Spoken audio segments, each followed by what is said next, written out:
خطبہ غدیر میں یہ جو اتنے آپ کو سراسر فضائل نظر آ رہے ہیں، کیا ضرورت تھی اس کی؟ نہیں، یہ سوالات کا جو مجمع وہاں جمع ہوا تھا، اس میں سے 1,00,000 کا مجمع ایسا تھا جو چہرے سے مولا کائنات کو پہچانتا بھی نہیں تھا، کیونکہ یہ ابھی 1 سال پہلے تو اسلام لے کے آئے تھے بھئی۔ سن 10 ہجری، آخری ہجری میں تو پیغمبر نے آخری حج کیا ہے، اور اسی حج کے چند دنوں کے بعد آپ کی وفات ہو گئی ہے۔ اس سے کچھ 1 سال پہلے مکہ فتح ہوا ہے، تو جب مکہ فتح ہوا ہے تبھی تو مسلمانوں کی تعداد ایک دم سے بڑھی ہے۔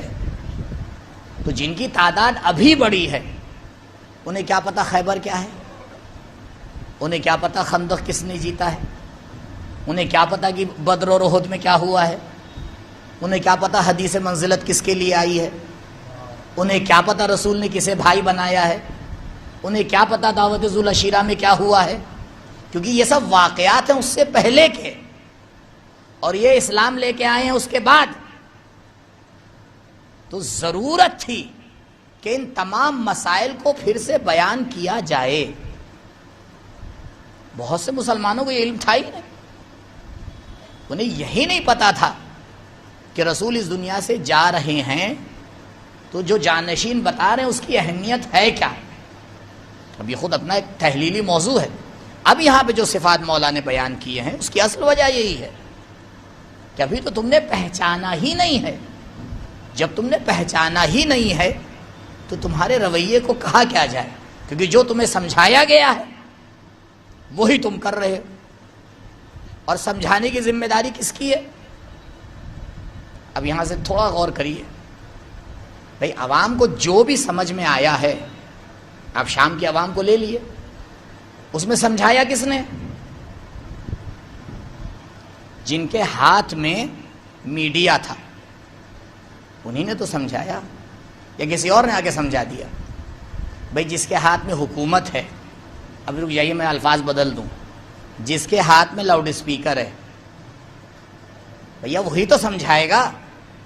یہی مسئلہ آج بھی ہے، آپ کو اتنا ہی سمجھ میں آتا ہے جتنا ممبر سے بتایا جاتا ہے۔ ہمارے کیا بہترین ذریعہ معارف کو پہنچانے کا کیا ہے؟ بھئی یہ ممبر ہی تو ہے۔ بھئی ہم نے ممبر سے یہ سنا، ہم نے ممبر سے یہ سنا، ہم نے ممبر سے فضائل سنے، ہم تو ممبر سے یہ سنتے چلے آ رہے ہیں۔ تو عزیزو، اب یہ آپ کے ہاتھ میں ہے کہ کس سے سنیے۔ جیسا سنانے والا ہوگا ویسے ہی دین آپ تک پہنچے گا۔ اگر سنانے والا خود دین کو سمجھے ہوئے ہے تو پھر وہ آپ کو دین پہنچائے گا، اور اگر سنانے والا خود دین نہیں سمجھے ہوئے ہے تو پھر وہ آپ جانیے کہ وہ کیا سنائے گا اور آپ کو کیا ملے گا۔ یہ آپ کے ذمہ ہے، کیونکہ کوئی بھی ممبر پہ آنے والا خود سے آتا ہے۔ آپ نے کہیں دیکھا ہے؟ مولانا تشریف فرمائے، آپ پوچھ لیے ان کی پوری زندگی میں، یا مجھ سے پوچھ لیے کہ میں خود سے اٹھ کے آ گیا ہوں، ایسا تو نہیں ہوتا۔ یہ بہت اہم مسئلہ ہے کہ ہم کس سے معارف دین حاصل کریں۔ جب ہم اپنی زندگی کے دوسرے شعبوں میں جاتے ہیں اور کسی کو چننا چاہتے ہیں تو بتائیے بہترین کو چنتے ہیں یا ایسے ہی چن لیتے ہیں؟ کوئی بھی شعبہ لے لیے، میں کوئی مثال نہیں دوں گا، آپ اپنے زندگی کے کسی بھی شعبے میں اگر چاہتے ہیں کسی سے استفادہ کریں تو کیسے انسان کو چنتے ہیں؟ اسی کو تو چنتے ہیں جو اپنی لائن میں ماہر ہو۔ اب آپ خود طے کر لیجئے کہ اگر دین سمجھنا ہے تو پھر اسی کو چننا پڑے گا جو دین میں ماہر ہو۔ کیوں؟ کیونکہ ممبر معارف اہل بیت کو پہنچانے کا ذریعہ ہے، وقت گزارنے کا نہیں ہے۔ اسے بنایا ہی اسی لیے گیا ہے تاکہ صحیح پیغام پہنچے، اور مولا نے بالکل صحیح پیغام پہنچایا۔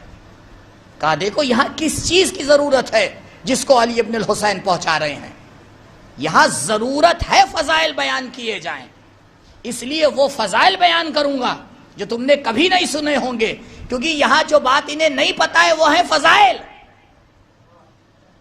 بھائی وہی بات تو بتائی جاتی ہے جو پتا نہ ہو، اور ہمارے کیا عجیب مسئلہ ہے، پہلی بات تو وہ بتایا جاتا ہے جو سب کو پتا ہے، اور پھر اس کو بتایا جاتا ہے جو سن نہیں رہا ہوتا ہے۔ کیونکہ کبھی کبھی ہماری مجلس میں مخاطب ایسے ہوتے جو کوسوں دور ہوتے ہیں، وہ بیچارے سن نہیں رہے، ہم سنائے پڑے نہیں، ہم تو سنائیں گے ضرور۔ تو بھیا آپ اپنا وقت لے رہے ہیں یا مخاطب کا وقت لے رہے ہیں؟ اور اس سے بڑا کمال تو یہ ہے اسی میں ہماری پبلک واہ واہ کرتی ہے۔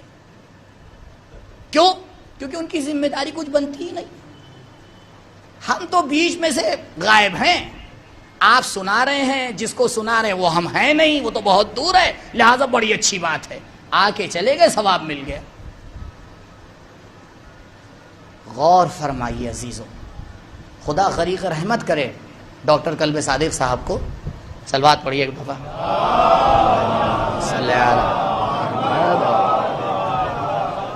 انہیں نے جملہ کہا،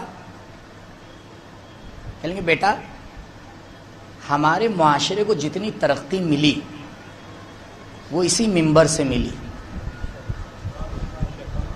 اور اگر ہماری قوم کہیں گئی تو یہ منبر ہی لے کے گیا،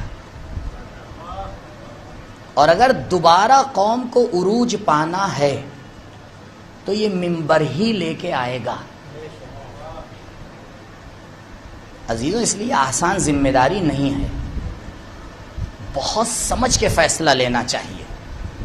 یہ 12 میں کہہ چکا ہوں، کوئی آیت نہیں نازل ہوئی ہے کہ جب تک مولانا نہیں ہوں گے مجلس نہیں ہوگی۔ الحمدللہ اتنے مرثیے ہیں، اتنے اشعار ہیں، اتنے سوز و سلام ہیں کہ جس پر مجلس ہو سکتی ہے۔ گریہ کرنا ہے آپ بیٹھ کے مرثیہ پڑھ لیجئے، اور اگر پیغام سننا ہے تو پھر ایسے کو بلائیے جو پیغام ہی سنائے، اپنی نہ سنائے۔ اس لیے مجھے کوئی شرم کی بات نہیں لگتی کہ میں پورا لکھ کے لے کے آتا ہوں۔ آپ کہیں گے مولانا رٹ نہیں پاتے؟ جی نہیں رٹ پاتے ہیں۔ کیوں؟ کیونکہ ہمیں صحیح پہنچانا ہے، اپنا نہیں، اپنی نہیں پہنچانا ہے۔ یہ ایک کلمہ کا، اس لیے آپ دیکھتے ہیں کبھی کبھی رک جاتا ہوں، کیوں؟ اینن وہی لفظ ہونا چاہیے، کیونکہ معصوم کے لفظ میں تھوڑی آگے پیچھے کر سکتا ہوں۔ بھائی جو معصوم نے جو لفظ جہاں پہ رکھ دیا وہاں سے کوئی ہٹا نہیں سکتا، اور اگر رکھ دیا ہے تو کوئی بدل نہیں سکتا۔